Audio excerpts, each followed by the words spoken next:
नमस्कार, आपके साथ मैं हूं विद्यानाथ झा। शुरू हो चुका है आपका फेवरेट शो ब्रह्मास्त्र।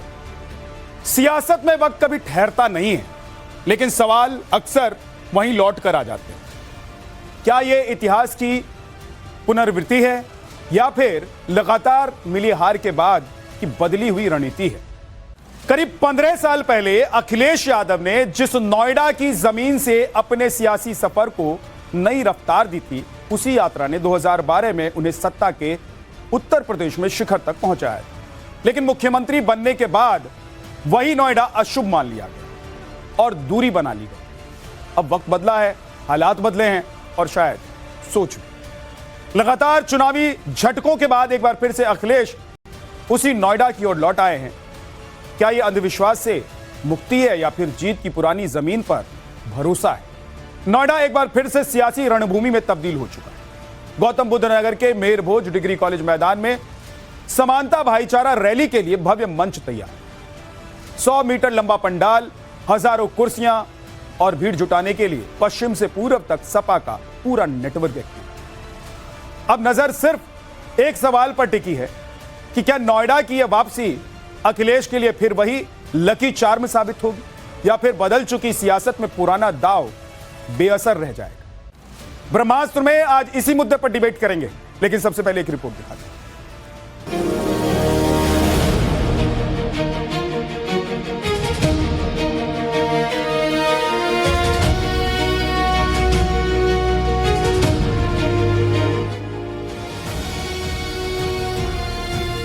सियासत में इत्तेफाक नहीं होते, सिर्फ प्रयोग होते हैं और उत्तर प्रदेश की राजनीति में इस वक्त एक पुराने प्रयोग को दोहराने की कोशिश हो रही है। साल था 2011, जब अखिलेश यादव ने नोएडा की उसी जमीन से साइकिल दौड़ाई थी जिसे मुख्यमंत्री रहते उन्होंने अशुभ मानकर किनारा कर लिया था। नतीजा 2012 में लखनऊ के तख्त पर पूर्ण बहुमत का कब्जा। करीब 15 साल बाद इतिहास खुद को दोहरा रहा है। लगातार 2 चुनावी हार के बाद अखिलेश यादव को फिर से उसी नोएडा की याद आई है। गौतम बुद्ध नगर के मेहर भोज डिग्री कॉलेज मैदान में उमड़ा समानता भाईचारा रैली का यह सैलाब बता रहा है कि समाजवादी कुनबा एक बार फिर 2012 वाले उसी नोएडा संयोग के भरोसे है। लेकिन इस बार चुनौती 2012 जैसी आसान नहीं है, क्योंकि सामने डबल इंजन की सरकार का वो हमला है जिसने नोएडा को ही अपना शक्ति केंद्र बना लिया। पहले अंधविश्वास के कारण अपने हाल पर छोड़ दिया गया था। कुर्सी जाने के डर से पहले के सत्ताधारी यहां आने से डरते थे।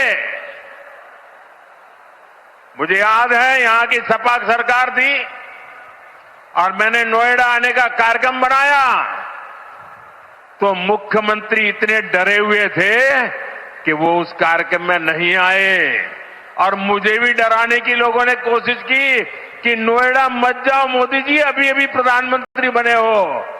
17 के पहले तो ये मान लिया गया था, यानी जो लोग हमारी आस्था को अंधविश्वास बोलते थे वे नोएडा नहीं जाते थे। वे नोएडा नहीं जाते थे क्योंकि उनको लगता था नोएडा जाएंगे तो कुर्सी से उतर जाएंगे। और जब मैं आया, मुख्यमंत्री बना, मुझे मुख्यमंत्री का दायित्व दिया गया तो मैंने कहा अभी नोएडा जाएंगे। लोगों ने कहा मुख्यमंत्री नोएडा जाता दड़ जाता। मैंने कहा भी कुर्सी बाद में जाए, आज जाए, अच्छा आज ही चली जाए, लेकिन नोएडा जाएंगे। अगर प्रदेश का भला होगा तो हम नोएडा जाएंगे। अखिलेश की रैली से ठीक एक दिन पहले प्रधानमंत्री नरेंद्र मोदी ने ग्रेटर नोएडा की धरती से सीधा हमला बोला। जेवर एयरपोर्ट के शिलान्यास के मौके पर पीएम ने सपा को आड़े हाथों लेते हुए नोएडा को लूट का एटीएम करार दिया। मुख्यमंत्री योगी आदित्यनाथ ने अखिलेश को उनके पुराने डर की याद दिला दी। पहले सपा वालों ने नोएडा को अपनी लूट का एटीएम बना लिया था,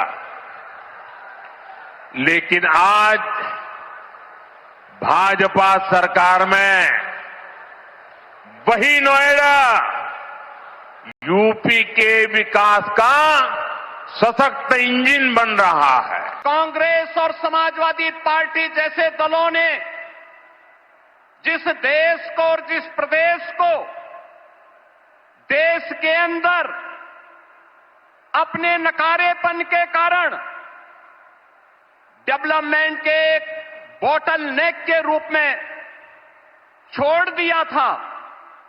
पिछले 2002 से लेकर के 2017 तक लगातार उत्तर प्रदेश ने उस जलालत झेली है, उस प्रकार की अराजकता का शिकार रहा है, उस प्रकार की व्यवस्था का शिकार बना है। सवाल बड़ा है, क्या नोएडा की यह शुरुआत अखिलेश को फिर से लखनऊ की गद्दी तक पहुंचा पाएगी? क्या 2012 का वो करिश्मा फिर से जिंदा होगा या फिर बीजेपी का विकास कार्ड इस सियासी टोटके पर भारी पड़ेगा? शुभ और अशुभ की इस जंग के बीच नोएडा एक बार फिर यूपी की सत्ता का सबसे बड़ा टेस्टिंग ग्राउंड बन चुका है। Bureau report, times now, Navbharat. 1980 का दशक था। कांग्रेस के मुख्यमंत्री थे वीर बहादुर सिंह, नोएडा आए हुए थे। यहां से जब लौट रहे थे तो आला कमान से फोन आया कि कुर्सी छोड़ दीजिए। नोएडा का यह मिथक तभी से शुरू और कहा जाने लगा कि मुख्यमंत्री रहते हुए अगर कोई व्यक्ति नोएडा जाएगा तो उसकी कुर्सी चली जाए। और यह मिथक पार्टी, सत्ता, नेता बदलने के साथ बदस्तूर जारी रहा 2017। इस बीच जितने भी मुख्यमंत्री प्रदेश के बने, मुख्यमंत्री रहते हुए उत्तर प्रदेश के नोएडा में किसी ने कदम नहीं रखा, क्योंकि एक डर, एक अंधविश्वास सबके मन के भीतर था। लेकिन नोएडा को एटीएम की तरह यूज किया गया, क्योंकि यहां पर बड़े बड़े उद्योग, बड़े बड़े ऑफिसेस यहां पर रहे और सबने, सारी सरकारों ने नोएडा से खूब पैसे कमाए। 2017 में योगी आदित्यनाथ मुख्यमंत्री बनते हैं। उसके बाद जब वो आते हैं नोएडा में तो उन्हें भी रोका जाता है कि मत जाइए, लेकिन योगी ने कहा कि नहीं जाऊंगा। 2014 में प्रधानमंत्री नरेंद्र मोदी जब कार्यभार संभालते हैं तो उन्हें भी कहा गया कि जेवर एयरपोर्ट के शिलान्यास के लिए मत जाइए, नोएडा मत जाइए, वो भी आए। लेकिन सबसे मजेदार बात यह है कि 2011 में अखिलेश नोएडा आए थे। यहीं से उन्होंने 2012 में विधानसभा का बिगुल फूंका और यह लक्ष्याम था उनका कि पूर्ण बहुमत के साथ 2012 में वो सत्ता में आए। लेकिन 2012 से 17 तक मुख्यमंत्री रहते हुए अखिलेश यादव नोएडा नहीं आए, मायावती भी नहीं आई। और उससे पहले भी जो मैंने आपको बताया कि वीर बहादुर सिंह के बाद जो मुख्यमंत्री बने वो सब मुख्यमंत्री पद पर बैठे हुए नोएडा नहीं, बाकी नोएडा आना जाना तो चलता रहा नेताओं। तो अब अखिलेश यादव को क्या 2011 की याद आई है या ये लगा है कि ये छद्म टूट गया है, अंधविश्वास खत्म हो गया है और 2011 में अगर नोएडा से जीत मिल सकती थी तो 2026 में अगर नोएडा से शुरुआत करेंगे तो 27 में सत्ता के शिखर पर क्यों नहीं पहुंच पाएंगे? इसीलिए अखिलेश क्या नोएडा को उन्होंने चुना है और नोएडा से शंखनाद कर रहे हैं। आज इसी पर बात करेंगे। समीर सिंह बीजेपी के प्रवक्ता हमारे साथ हैं, शादाब शम्स चेयरमैन वक्फ बोर्ड के उत्तराखंड के हमारे साथ हैं और हमारे साथ ममता काले हैं, पॉलिटिकल एनालिस्ट। बहुत बहुत स्वागत है। डॉक्टर पूजा मिश्रा समाजवादी पार्टी से हमारे साथ हैं, संदीप त्रिपाठी जी कांग्रेस के नेता हमारे साथ हैं और डॉक्टर मुमताज आलम रिजवी साहब हैं, स्कॉलर हैं इस्लामिक। बहुत बहुत स्वागत है आप सभी का।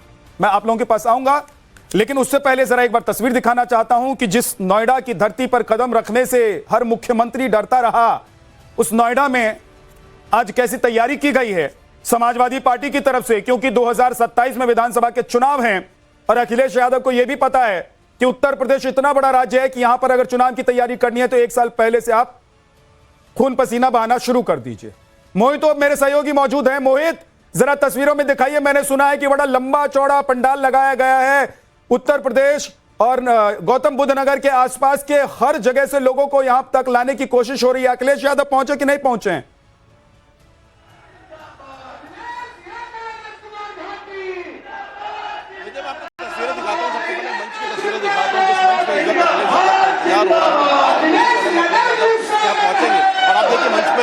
सांसद हैं इकरा बैठे हैं, धर्मेंद्र यादव बैठे हैं, तमाम पांडे बैठे हुए हैं, यानी कि बड़े नेता हैं वो इस मंच में बैठे हुए हैं और अब अखिलेश यादव यहाँ कुछ देर में पहुंच सकते हैं। पीछे मैं आपको अगर जो पूरा जनसलाब दिखाऊंगे, एक बड़ी संख्या में जो लोग हैं वो यहाँ पर आए हैं और अखिलेश यादव को सुनने के लिए यहाँ पहुंचे हैं। 11:30 बजे का वक्त था जब अखिलेश यादव को यहाँ पर आना था, लेकिन अब जो समय है वो करीब 1:30 बज गया है और यहाँ पर अब अखिलेश यादव पहुंचने वाले। लेकिन जो लोग हैं काफी समय से यहाँ पर इंतजार कर रहे हैं और एक जो बड़ी तस्वीर है और यही जो है जितने भी नेता पहुंचे हैं वो इस भीड़ को देख के कहीं ना कहीं उत्साहित नजर आ रहे हैं। उनका कहना है कि जिस तरीके से 2012 विधानसभाओं की जो चुनाव बिल्कुल था नोएडा में फूका गया था, वो इस बार दोबारा से नोएडा की धरती पे जो शंखनाद है वो किया जा रहा है और उसके बाद 2027 में सरकार बनाई जाएगी समाजवादी पार्टी की। लेकिन मुझे एक बड़ा सवाल ये खड़ा होता है कि जो पूरे देश के अंदर जब योगी मॉडल बिक रहा है तो क्या योगी को उन्हीं के गढ़ में हराना संभव हो पाएगा या नहीं, अपने में कहीं ना कहीं बड़ा सवाल है। लेकिन अगर नोएडा की दादरी की बात करें तो बड़ी संख्या में यहाँ पे लोग आज पहुंचे हैं जो अखिलेश यादव को सुनने के लिए आए हैं और अखिलेश यादव आज यहाँ से शंखनाद करेंगे 2027 के चुनाव में। जी विद्या, आपके पीछे शोर बहुत ज्यादा है मोहित, और कार्यकर्ता उत्साहित लग रहे हैं, लेकिन ये जो भीड़ है, ये जो शोर है, ये जो समाजवादी पार्टी और अखिलेश यादव के लिए नारा है, क्या 2011 की तरह इस बार भी 2026 में जो दिखाई दे रहा है वो 27 में परिणाम तक लेकर जाएगा या नहीं जाएगा? इस रैली का नाम समानता भाईचारा रैली रखा गया है। इसको लेकर भी सवाल उठ रहे हैं कि भाई समाजवादी पार्टी पीडीए के बाद समानता भाईचारा रैली कर रही है, तो ये सिर्फ दिखावा है, ये सिर्फ एक चुनावी रणनीति है, या फिर सच में अखिलेश यादव का मन और समाजवादी पार्टी की रणनीति और समाजवादी पार्टी जिस तरीके से अभी तक चुनाव लड़ती आ रही है उस समय फेरबदल हो गया है? डॉक्टर पूजा मिश्रा, क्यों नोएडा को चुना आप लोगों ने? भाई नोएडा में तो मुख्यमंत्री रहते हुए 12 से 17 तक अखिलेश यादव एक बार नहीं आए। उससे पहले मुलायम सिंह यादव भी ये मानकर चलते थे कि मुख्यमंत्री रहते नोएडा में नहीं जाना है, मायावती भी मानकर चलती थी। तो आज आप लोगों को नोएडा से इतना प्यार क्यों? इतनी बड़ी रैली, इतनी बड़ी सभा नोएडा में क्यों? विद्यानाथ जी, आपको नमस्कार और साथी प्रभाव को भी नमस्कार। और प्यार क्या सिर्फ रैली से ही झलकता है क्या? समाजवादी पार्टी सरकार में रहते हुए समाजवादी पार्टी में जो नोएडा में कार्य किया, जो फिल्म सिटी की बात कर लीजिए, जो भी सरकार कहती है वो आपको पता होगा, इसकी शुरुआत जो है श्रद्धेय नेताजी जब मुख्यमंत्री थे तब किया गया। और समाजवादी पार्टी में जो है चाहे वो मेट्रो का एक्वा लाइन रहा हो, चाहे ग्रेटर नोएडा में यमुना एक्सप्रेसवे रहा हो, चाहे जो है वो IT हब बनाने का रहा हो, जमीन देने की बात रही, चाहे इंडस्ट्रियल प्लांट लगाने के लिए जो है बात रही हो, ये सारे काम समाजवादी पार्टी सरकार में किए गए हुए थे। और आपने खुद बताया कि 2011 की जो शंखनाद की थी समाजवादी जो है उस वक्त सरकार चुनाव लड़ने के लिए, तो हमने नोएडा से ही किया हुआ था। और अगर आज 2025 में समाजवादी पार्टी के राष्ट्रीय अध्यक्ष श्री अखिलेश यादव जी उसी पृष्ठभूमि को चुनते हैं कि यहाँ से आगाज किया जाएगा आगामी चुनाव 2027 का, हम यहाँ से जनभावना यात्रा निकालेंगे, तो मुझे लगता है इससे ये कोई परेशानी नहीं होनी चाहिए। ये भाजपा वाले ऐसे परेशान से क्यों हो गए? भाई आप भी शुरुआत करिए, आपको नोएडा से शुरुआत करना, उत्तर प्रदेश के जिस कोने से शुरुआत करना उस कोने से शुरुआत करिए। माननीय प्रधानमंत्री जी कहते हैं मुझे भी रोका गया हुआ था, नोएडा को ATM समझ लिया था। कभी कभी तो ऐसा लगता है कि माननीय प्रधानमंत्री जी को एक आईना लेकर के चलना चाहिए अपने साथ, और कम से कम जब भाषण देते हैं बीच बीच में अपने गिराबान को झांक करके भी देख लेना चाहिए और देखना चाहिए कि उन्होंने क्या क्या बोला हुआ है और क्या क्या किया हुआ है, तो ज्यादा बेहतर होगा। नहीं, सवाल इस बात पर नहीं है कि आप रैली कहां कर रही हैं, क्यों कर रही हैं, कैसे कर रही हैं, आप चुनाव की शुरुआत कैसे कर रही हैं। समाजवादी पार्टी अखिलेश यादव क्या और क्या करने वाले हैं चुनाव जीतने के लिए? एक पार्टी है, आप लोग सत्ता में रही हुई हैं, इस वक्त विपक्ष में हैं, तो आप लोग साम दाम दंड भेद दाव पेच सब कुछ करके सत्ता में आने की कोशिश करेंगी। राजनीतिक पार्टी ऐसा करती है, इसमें कोई बड़ी बात नहीं है। बात यह है कि जहां आप मुख्यमंत्री रहते हुए कदम नहीं रखते हैं, जहां अंधविश्वास में आप डूबे रहते हैं कि अगर वहां पर हमारे चरण पड़ गए तो सत्ता की कुर्सी निकल जाएगी, वहां से अगर आप फिर से शुरुआत कर रहे हैं, इतिहास अपने आप को दोहरा रहा है। पूजा मिश्रा जी, एक सेकंड रोक रहा हूं। अखिलेश यादव दिखाई देने लग गए मंच पर। ये देखिए, ये जिस कॉलेज के परिसर में ये भव्य और बड़ा सा मंच तैयार किया गया है अखिलेश यादव के लिए, वहां पर अखिलेश यादव का आगमन हो गया है और नोएडा की धरती पर अखिलेश यादव दादरी में चुनावी बिगल फूंक रहे हैं। और इस रैली का नाम रखा गया है समानता भाईचारा रैली।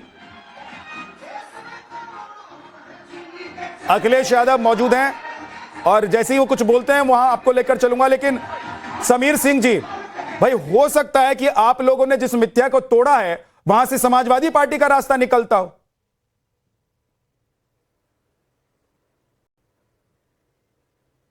नहीं, देखिए विद्यानाथ जी, दो बातें कहूंगा। एक तो उत्तर प्रदेश के किसी भी कोने में किसी को भी जाने का अधिकार है, समाजवादी पार्टी के नेता जाएं, इसमें हमें कोई आपत्ति नहीं है। लेकिन मैं इतना जरूर कहना चाहता हूं कि समाजवादी पार्टी को एक बार आत्मावलोकन करना चाहिए।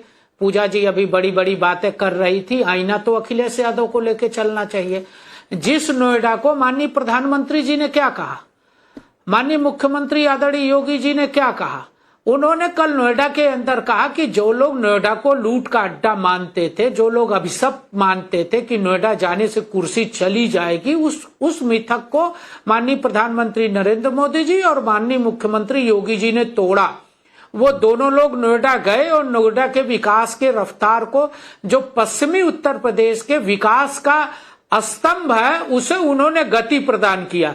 चाहे वो मेट्रो को लेके रहा हो, चाहे डाटा सेंटर को लेके रहा हो, चाहे वो इंटरनेशनल एयरपोर्ट के शिलान्यास का रहा हो। और विद्यानाथ जी, ये उत्तर प्रदेश के लिए गर्व का विषय है कि कल माननीय प्रधानमंत्री जी ने 5 साल के अंदर इंटरनेशनल एयरपोर्ट का उद्घाटन किया। ये एक ऐतिहासिक निर्णय है। कोई भी सरकार आज तक 5 साल में जो 100% एफडीआई का एयरपोर्ट हो, 5 साल के अंदर बन के नहीं तैयार हुआ है। उत्तर प्रदेश और भारत की सरकार ने यह काम करके दिखाया है। और हम पूछना चाहते, जिस बात को प्रधानमंत्री ने कहा एटीएम की बात, वो सिद्ध होता था। आपको सिर्फ प्राधिकरणों से पैसा चाहिए था, देश भर के प्राधिकरणों से आप पैसा वसूलते थे।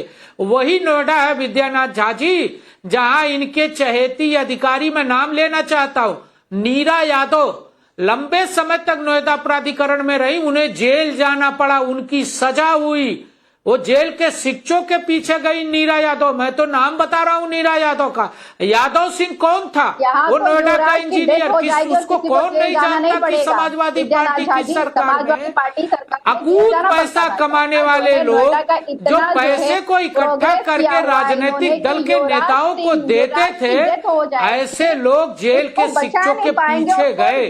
भारतीय जनता पार्टी की सरकार में माननीय मुख्यमंत्री एक बार उनको कंप्लीट करने दीजिए। आप बोलेगा, आप बोल रही थी तो वो नहीं बोल रहे थे। पूजा प्लीज, पूजा प्लीज, एक रास्ते को पूजा रुक जाइए। पूजा जी प्लीज। पश्चिमी उत्तर प्रदेश को माननीय प्रधानमंत्री जी ने, चाहे वो मेरठ की एक सेकंड हो, चाहे वो आप जवाब देना चाहते हैं, वापस आऊंगा मैं, चाहे वो पेरिफेरियल से नोएडा को जोड़ना रहा हो, ऐसी बहुत सारी परियोजनाएं जो लंबित परियोजनाएं थी। ये सब तो समीर जी, सैमसंग का शिलान्यास रहा हो, ये सब तो आप गिनवा रहे हैं अपने काम, ये तो अपने काम गिनवा रहे हैं आप। आपके काम पर कोई सवाल अभी नहीं पूछ रहा है और ना कोई सवाल है समीर जी। समीर जी, बात ये है कि और उसको समानता भाईचारा रैली अखिलेश यादव कर रहे हैं, नोएडा से कर रहे हैं। क्या बीजेपी को ऐसा लग रहा है कि ये समानता भाईचारा और नोएडा से अगर चुनावी बिगुल अखिलेश यादव या समाजवादी पार्टी फूंक रही है, तो इसके पीछे समाजवादी पार्टी की बदली हुई रणनीति, बदला हुआ मन है, या बीजेपी ने जो दरवाजा खोला है उस दरवाजे से समाजवादी पार्टी एंटर कर रही है? समीर जी। नहीं, देखिए विद्यानाथ जी, समाजवादी पार्टी के पास कुछ नहीं है। समाजवादी पार्टी हाशिए पे है। अखिलेश जी भाईचारा रैली नहीं कर रहे हैं, वो भाइयों को चारा बनाने का एक यत्न तलाश रहे हैं। उस यत्न के माध्यम से वो लोगों को गुमराह करेंगे, लोगों को चारा बनाएंगे, सत्ता प्राप्ति का हथियार बनाना चाहते हैं। लेकिन उत्तर प्रदेश की जनता उनके बहकावे में नहीं आने वाली है। उनकी नफरती बातें, उनके विकास के मॉडल को नकारना, सनातन का अपमान करना, ये उत्तर प्रदेश भूला नहीं है। अखिलेश यादव फिर पराजित होंगे। अखिलेश यादव बुरी तरह पराजित। ठीक, पूजा मिश्रा जी जल्दी से 30 सेकंड में। नहीं करने देंगे और कहेंगे कि जो है सनातन का अपमान हम करते। विद्यानाथ झा जी, आशाराम बापू को वीआईपी दर्शन ये कराते हैं, शंकराचार्य को स्नान करने ये नहीं देते हैं, बटुकों की शिखा ये खींचते हैं, साधुओं को बूटों से ये मरवाते हैं, शंकराचार्य जी की आइडेंटिटी पे ये प्रश्न उठाते हैं, ये जो है पैदा करते हैं ऐसे साधुओं को जो जाकर के उनके ऊपर आपत्तिजनक आरोप लगाते हैं और जो है कह रहे हैं अपमान जो है समाजवादी पार्टी करती है। मतलब अरे ऐसे आप देखिए, तो मैंने राम इसी ने कहा मंदिर ना कि पर गोली आईना चलवा रही थी। लेकर के चला हम तो करिए भाई हम साहब, तो गोली ये नहीं बांध चलाई करके ना, देखिए। हम तो आपको गोली नहीं क्षमा चला, नहीं आप करेगी तो उत्तर गोली प्रदेश की चला रही जनता। थी, आप तो उत्तर प्रदेश की जनता, आतंकवादियों का देश की मुकदमा जनता वापस ले हाथों में रही थी, लाठी डंडे आप लेकर तो के आपको काशी ढूंढ रही है। विश्वनाथ का वो अपमान ढूंढ कर रही थी रही कि आप थी। लोग मिलिए तो आपके सही नेता कहीं तो पर। जिस अयोध्या तरीके के से अंदर आपने उन्होंने उनको कहा कि लाइनों मैं में जब लगा तक जीवित करके रहूंगा जिंदगी राम उनकी मंदिर नहीं खराब बनेगा। करने का प्लान किया। आप जब सनातन तक की जीवित बात एक करते बात हैं, बताइए, सुनिए, झगड़ा मत कीजिए सनातन भाई, की बात ऐसे एक करने दूसरे के ऊपर बैठे मत ही बोलिए। नहीं। विश्वनाथ में समीर जी, बनारस के अंदर समीर जी, दोनों लोग डॉक्टर लिखते हैं अपने नाम से पहले, दोनों लोग डॉक्टर लिखते हैं, डॉक्टर समीर सिंह और डॉक्टर पूजा मिश्रा। समाजवादी पार्टी की सरकार ने अखिलेश सुनिए यादव सुनिए ने दिया था। सुनिए, अरे दोनों लोग, आप लोग डॉक्टर लिखते हैं आप लोग अपने नाम से पहले, दोनों लोग पढ़े लिखे पीएचडी होल्डर हैं भाई। एक सेकंड रुक जाइए, समीर जी रुकिए ना, समीर जी रुक जाइए, आपको कोई जानकारी, समीर सिंह रुकिए झूठ ना, बोलना है, झूठ ऐसे कितना चीख लेंगे। रुक जाइए, पूजा मिश्रा आप भी रुक जाइए। एक बार सादाब शम्स के पास जा रहा हूं मैं। भाई आप दोनों लोग डॉक्टर लिखते हैं, इसलिए मैं कह रहा हूं कि आप लोग थोड़ा सा धैर्य रखा कीजिए। आप लोग पीएचडी होल्डर हैं, है ना, तो आप लोग एक दूसरे के ऊपर बोलेंगे तो लोग पीएचडी कैसे करेंगे आपकी बातों से? थोड़ा सा धैर्य रख के। शादाब जी, मैं एक चीज समझना चाह रहा हूं कि क्या सच में अखिलेश यादव जो ये समानता भाईचारा रैली कर रहे हैं, अखिलेश यादव को समझ में आने लगा है कि भाई तुष्टीकरण एक समुदाय विशेष को खुश करके, या फिर आप अंधविश्वास के पीछे भागकर और जो धार्मिक भावना है उसको चोट पहुंचाकर, एक समुदाय की धार्मिक भावना को चोट पहुंचाकर अब आप उत्तर प्रदेश नहीं जीत सकते हैं? भाई 2017 से पहले आपने जितनी बार जीत लिया, जो किया कर लिया, अब नहीं हो सकता, इसलिए अखिलेश यादव का मन बदल रहा है, समाजवादी पार्टी का मन बदल रहा है। विद्यानाथ झा जी, देखिए, दो बातों को समझने की आवश्यकता है। एक कि मैं जितना समझ पाया हूं, मुझे लगता है अखिलेश यादव कंफ्यूज है। कभी वो पीडीए बनाते हैं, अगर आप पीडीए बना रहे हैं तो फिर समानता की बात कहां कर रहे हैं, और अगर समानता की बात कर रहे हैं तो फिर आपको पीडीए की आवश्यकता कहां है? जिस पार्टी का जन्म ही जातिवादी विचार से हुआ हो, जो पार्टी तुष्टीकरण की राजनीति में जिसने पीएचडी की हो, वो समानता की बात कर ही नहीं सकती। ये राजनीतिक पैंतरेबाजी है। मुझे लगता है कि वो ऐसा करके लोगों का विश्वास जो खो चुका है उसको वो नहीं जीत पाएंगे। जिस तरह से देश के यशस्वी प्रधानमंत्री माननीय मोदी जी ने कहा, सब जानते हैं कि अखिलेश यादव मुख्यमंत्री बनने के बाद नोएडा नहीं गए, और नोएडा में सिर्फ उनके चिंटू बंटू रहते थे। सब जानते हैं कि किस तरह से जो नोएडा एक्सप्रेसवे था उसमें कितना बड़ा घोटाला हुआ। एक आम्रपाली ग्रुप होता था, वो आम्रपाली ग्रुप, कितना बड़ा भ्रष्टाचार उस आम्रपाली ग्रुप ने किया, लोगों का पैसा ले लिया और बिल्डर साहब गायब हो गए, सुप्रीम कोर्ट तक वो मामला गया। कितना बड़ा भ्रष्टाचार, मैं कह रहा हूं फेरिस्त है भ्रष्टाचारों की। कितना बड़ा नेक्सस रहता था, जमीनों के कितने बड़े बड़े घोटाले हुए, कितने बड़े बड़े कांड हुए हैं उत्तर प्रदेश में, और उसका एक जो एपिक सेंटर बना उस वक्त भ्रष्टाचार का, वो नोएडा था। जिस तरह से अभी बीजेपी के हमारे प्रवक्ता बता रहे थे कि किस तरह से जो नोएडा अथॉरिटी थी, उन्होंने नाम लेके बताया उसकी क्या क्या उनके साथ हुआ, कैसे जेल जाना पड़ा, तो ये जीता जागता सबूत है। आज एक तरफ जहां उसी नोएडा के अंदर नोएडा का सबसे बड़ा हिंदुस्तान का एक एयरपोर्ट बना है, मैं अपने आप में कह सकता हूं कि उसका फर्स्ट फेज का शुभारंभ हुआ है माननीय प्रधानमंत्री मोदी जी के हाथों, और अभी ये जो एयरपोर्ट है ये अपने आप में हिंदुस्तान का सबसे बड़ा एयरपोर्ट बनने वाला है। तो एक तरफ विकास की बयार है, एक तरफ डर और झिझक नहीं है, पाखंड नहीं है। और मैं ये कहूंगा, देश जो राष्ट्रीय स्वयंसेवक संघ है, इससे एक बात सीखने के लिए तो मिली। वो बात सबसे बड़ी है कि जो अंधविश्वास थे, जो मिथिक थे, उसे तोड़ने का काम भारतीय जनता पार्टी के नेताओं ने, और जो ये लाइन है इसने किया है, इसके लिए बधाई के पात्र हैं। और तमाम नेताओं को जाना चाहिए। ऐसा ना हो अखिलेश यादव गलती से जीत जाए और दोबारा फिर कह दे कि नहीं यहाँ कोई और मिथक आ जाएगा और मैं नहीं आऊंगा। पहले ही एक बार छन चुके हैं नोएडा को, मुझे लगता है आगे नोएडा के लोग माफ नहीं। पूजा जी, जल्दी से आप जवाब देना चाहते हैं? पूजा जी बोलिए जल्दी से। अभी जो ये उन्होंने, हमने कहा हाथ कंगन को आरसी क्या, ये कह रहे कि बड़ा नोएडा में बाजार कह रहे हैं कि भाई फिर से अगर आप चुनाव की शुरुआत यहां से करेंगे और मुख्यमंत्री बन जाएंगे तो अखिलेश यादव नहीं आएंगे, तो लोग तो ठगा हुआ महसूस करेंगे। कह रहे गलती से मतलब उत्तर प्रदेश की जनता किसी को वोट करती है, मतलब मेरा मानना है कम से कम इस बात का तो ध्यान रखिए। लग रहा है कि जनता तो तय करेगी अपना फैसला। आपके कहने से थोड़ी जनता ने तो मन बना लिया, सुपड़ा साफ कर दिया। लगता नहीं है कि भविष्य में मौका मिलेगा, इसलिए कहा कि ऐसा ना हो कि आपकी गुमराही में आ जाए लोग, आप जो झूठ के कीर्तिमान रच रहे हैं, आप क्लियर कर दीजिए पीडीए है सही या समानता सही है। चलिए पूजा जी बता दीजिए पीडीए की समानता, जो हम पीडीए रिप्रेजेंट की कर रहे होते भाईचारा, देश के पीडीए की समानता बता दीजिए ना आपको भाई। कार्यक्रम एक मुबारक चीज हो। पूजा जी, एक सेकंड रुकिए, एक सेकंड रुकिए, एक सेकंड रुकिए। शादाब जी रुकिए, पूजा जी मैं कह रहा हूं कि एक बात जो शादाब शम्स कह रहे हैं कि क्या अखिलेश यादव कंफ्यूज हैं। संदीप त्रिपाठी जी, क्या अखिलेश यादव सच में कंफ्यूजन में है कि पहले जैसे एमवाई समीकरण के साथ वो सत्ता में आते रहे, इस बार एमवाई समीकरण के साथ नहीं आ सकते हैं? उन्होंने पीडीए का एक नया कार्ड लेकर वो आए थे, संदीप त्रिपाठी जी, और उसके बाद अब उनको लग रहा है कि भाईचारा यानी कि सबको साथ लेकर चलना जरूरी है। सत्ता अगर हासिल आपको करनी है तो सबका साथ में आना जरूरी है। इसीलिए इस रैली का नाम, जिससे वो शंखनाद कर रहे हैं उत्तर प्रदेश में चुनाव का, उसका नाम उन्होंने रखा है समानता भाईचारा रैली। मुझे लगता है कि संदीप त्रिपाठी जी का नेटवर्क चला गया है। डॉक्टर मुमताज आलम रिजवी, क्या अखिलेश यादव कंफ्यूज हैं?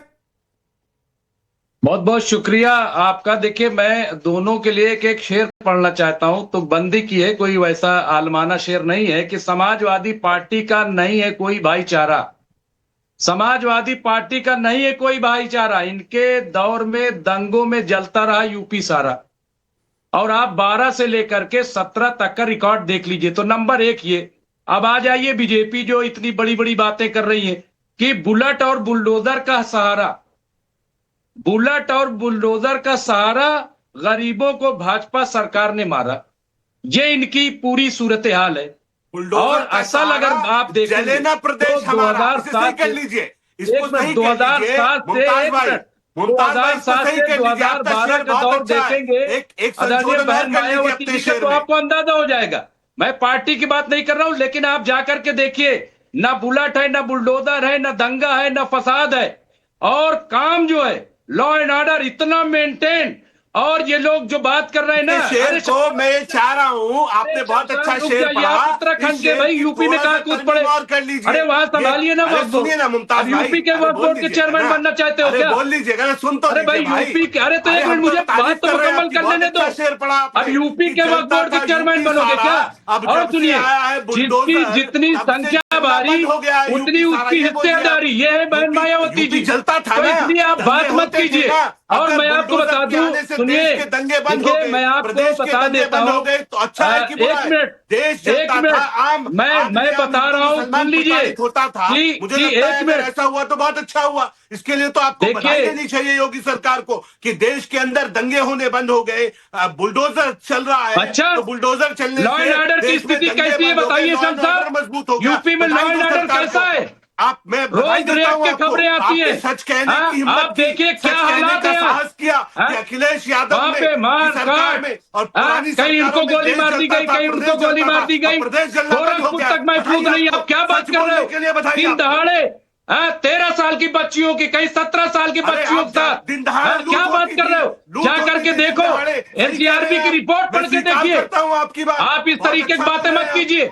लेकिन बहन मायावती जी का दौर देखिए और सुन लीजिए। ये मैं आपको बता रहा हूं विद्यानाथ झा जी, ये बीजेपी और समाजवादी पार्टी वाले आपस में लड़ करके दरअसल चाहते हैं कि दोसर पार्टी बैकफुट पे चली जाए। लोगों को लगे कि समाजवादी पार्टी और बीजेपी ही मुकाबले में है भैया। तो अच्छा, अब कोई समाजवादी चुनने का कोई ये चलने वाला नहीं है। बहन मायावती जी की सरकार बनेगी और वो आ रही है। तो किसी मतलब की और सरकार बनने नहीं जा रही, सबको आजमा लिया गया।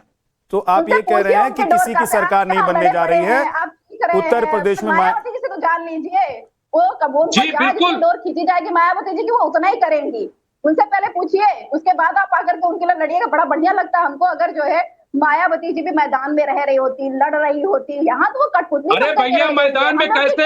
आप बताइए 9 अक्टूबर 2025 को आपने देखा नहीं लखनऊ में? अरे भाई वहाँ तिल रखने की जगह नहीं थी, भूल गई आप। और आ जाइए फिर इसके बाद 6 दिसंबर को नोएडा और लखनऊ में जिस तरह के लाखों लोग, अभी ये मुद्दा नहीं है मुमताज आलम रिजवी, पूजा मिश्रा जी, ये मुद्दा नहीं है कि हाँ ये मुद्दा नहीं है। देखिए संदीप त्रिपाठी, मुमताज आलम रिजवी, सुनिए एक सेकंड। संदीप त्रिपाठी जी का आज बार बार नेटवर्क जा रहा है, मुझे समझ में नहीं आ रहा है, मुझे समझ में नहीं आ रहा है। एक सेकंड रुकिए, हल्ला मत कीजिए, शोर मत कीजिए। शोर भाई, शोर किसी को अच्छा नहीं लगता है। आप लोग रोज पैनल में बैठने वाले लोग हैं, एवरी डे आप लोग किसी ना किसी चैनल पर बैठते हैं। बार बार संदीप जी का नेटवर्क चला जा रहा है, मैं जैसी कोशिश करता हूं कि उनके पास जाऊं, आप लोग कह रहे हैं कि भाई कोई मुकाबले में नहीं रहे इसलिए बीजेपी और समाजवादी पार्टी ऐसा दिखा रही है। संदीप भाई, आपको ऐसा लग रहा है कि ये जो पूरा रसाकशी चल रही है बीजेपी और समाजवादी की, ये बाकी सारी दलों की छुट्टी के लिए, चाहे कांग्रेस हो चाहे बीएसपी हो? जी विद्यानाथ जी,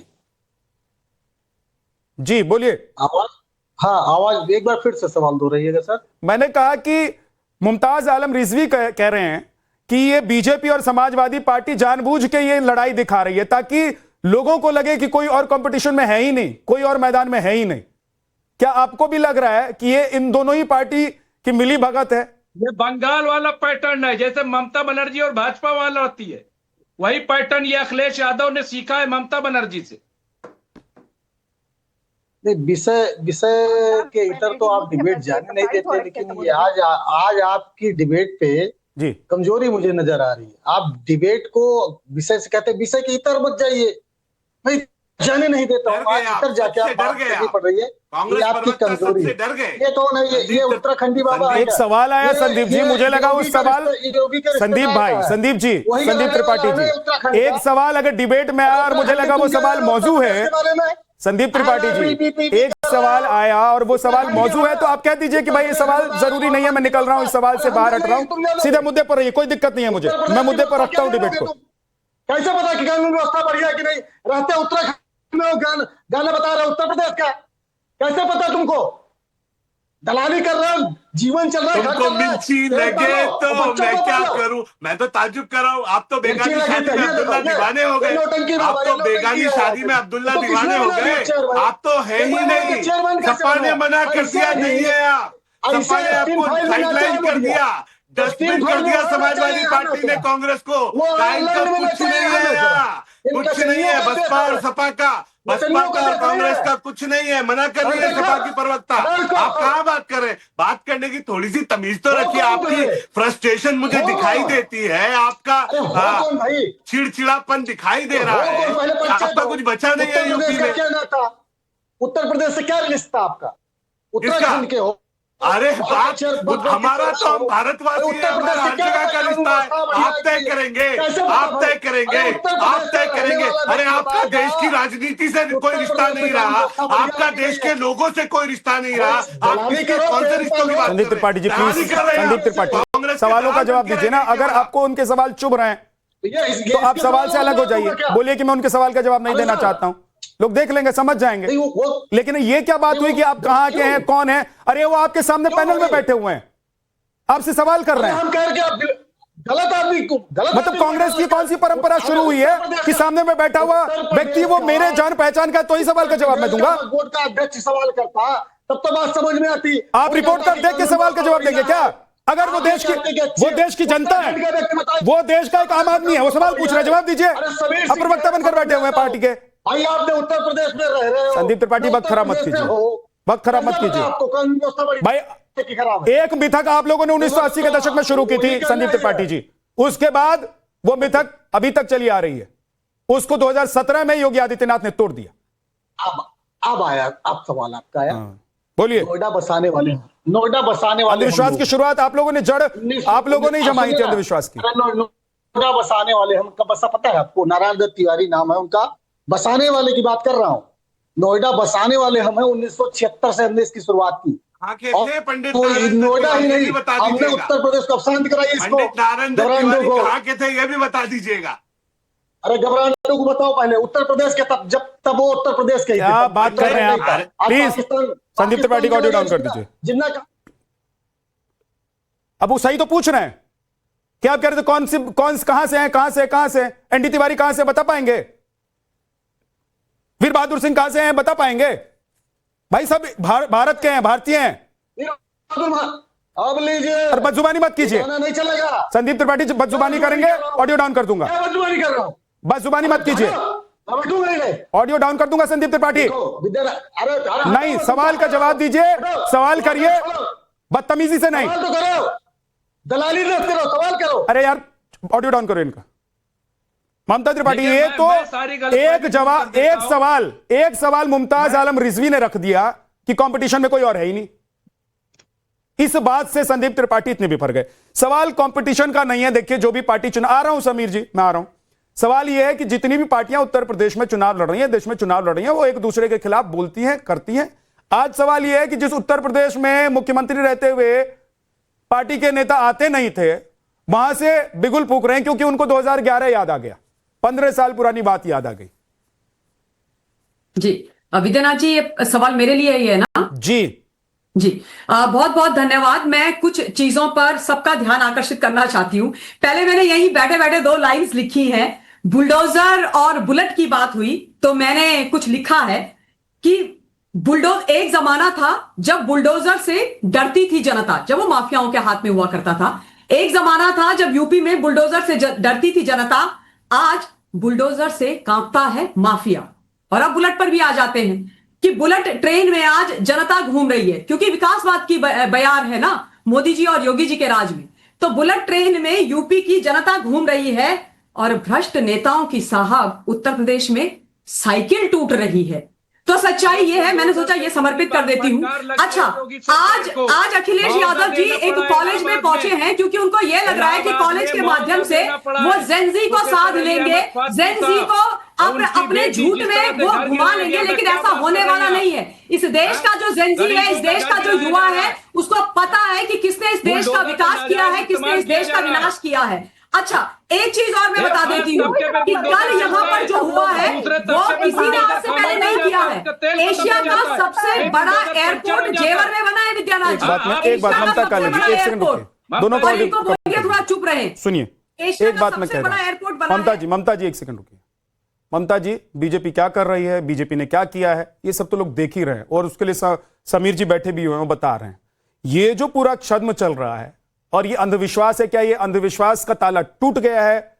समाजवादी पार्टी उस दरवाजे से अब अंदर घुसने की तैयारी में है और क्या 2011 के इतिहास को वापस समाजवादी पार्टी दोहराना चाहती है? उसको लग रहा है, लेकिन वो भाईचारा इस रैली का नाम दे रहे हैं, भाईचारा ले, समानता भाईचारा ले। इसमें आपको दम लग रहा है कि समाजवादी पार्टी भाईचारा और समानता की बात कर रही है?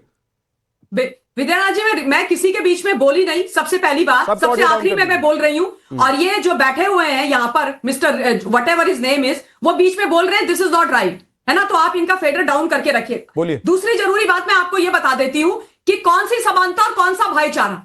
हाँ सॉरी, भाईचारा तो है, बिल्कुल भाईचारा है। भाईचारा नहीं होता तो इतने सारे अखिलेश यादव के परिवार के सदस्य लोकसभा में नहीं बैठे होते, विधानसभा में नहीं बैठे होते। मैं भी, मेरी पत्नी भी, मेरे चाचा जी भी, मेरे चाचा जी का बेटा भी, मेरे मतलब बेटे का कोई और दूसरा रिश्तेदार भी, पूरे का पूरा कुनबा नहीं बैठा होता। तो भाईचारा तो ये निभाते हैं, लेकिन समानता, कौन सी समानता की बात कर रहे हैं? एक मैं आप लोगों को आंकड़ा देना चाहती हूं, मैंने अभी अभी बैठ के ढूंढा है।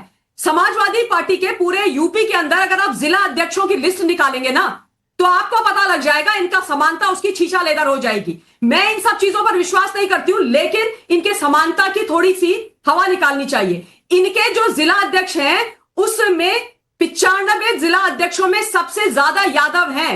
यादव 42 जिला अध्यक्ष है, मुस्लिम 24 जिला अध्यक्ष है, सामान्य 7 जिला अध्यक्ष है, दलित 3 है और अन्य पिछड़ा से इन्होंने 19 बनाए हैं। यह समानता की परिभाषा है इनकी, यह समानता की परिभाषा है। इस समानता की बात ये करते हैं पीडीए वाले, ये समानता इनकी है। अगर समानता थी तो जो ये दलित 3 नंबर पर है, ये होना चाहिए था ना सब 42, ये 42 होना था। क्यों नहीं बनाए 42 जिला अध्यक्ष दलित से?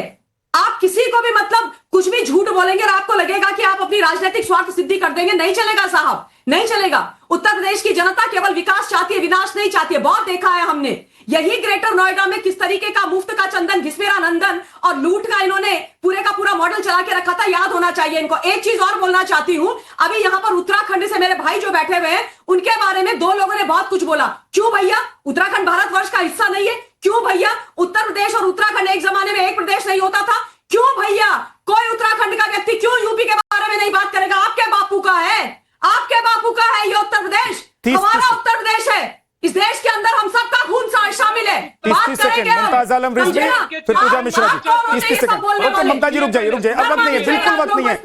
बातें करते बिल्कुल हुए। वक्त नहीं है, बिल्कुल अब वक्त नहीं बताइए एनटी तिवारी जी किस प्रदेश मुमताज के आलम थे? रिजवी, कहाँ 30 थे second, n t Tiwari ji? 30 second के कहाँ बाद थे मुमताज एनटी आलम रिजवी का तिवारी फेडर जी? डाउन कर हिम्मत है दीजिएगा। बताने की? ममता जी रुक जाइए, मुमताज आलम बोलिए, 30 सेकंड। देखिए, हमने ये नहीं कहा कि वो यहाँ क्यों बोल रहे हैं। मैंने कहा था कि वो वक्फ बोर्ड के चेयरमैन उत्तर प्रदेश के बनना चाहते हैं, इसलिए बोल रहे। मैंने कहा दूसरी चीज ये कि जिस तरीके की आप बात कर रही हैं, आप एक तरफ बीजेपी के लिए बैटिंग कर रही, समाजवादी पार्टी को आप कह रही तो ठीक कह रही, अरे भैया सुनिए, लेकिन ये अरे बताइए भैया सुनिए, बीजेपी क्या कर रही है? Just because बीजेपी मैंने कहाँ समानता से काम कर रही है? एक भी टिकट नहीं देती पूरे उत्तर प्रदेश में। क्या आप इस बार दिलवाएंगे टिकट मुसलमानों को? मुसलमानों को टिकट दिलवाएंगी? कितने उम्मीदवार बनाएगी भाजपा? ठीक ठीक ठीक, समानता की बात हो रही है। ममता काले ने आंकड़ा रख दिया, वो कह रहे हैं कि भाई पीडीए की बात आप करते हैं, समानता की बात करते हैं। आप दिखाइए ना वो समानता कहां दिखाई दे रहा है। लेकिन क्या समाजवादी पार्टी इसलिए बदल रही है क्योंकि उत्तर प्रदेश की हवा बदल चुकी है, उत्तर प्रदेश का राजनीतिक गणित बदल चुका है और मिथक टूट गया है नोएडा का। बहुत बहुत शुक्रिया आप सभी मेहमानों का हमारे साथ जुड़ने के लिए। ब्रह्मास्त्र में एक छोटा सा ब्रेक और लौटेंगे, देखते रहिए।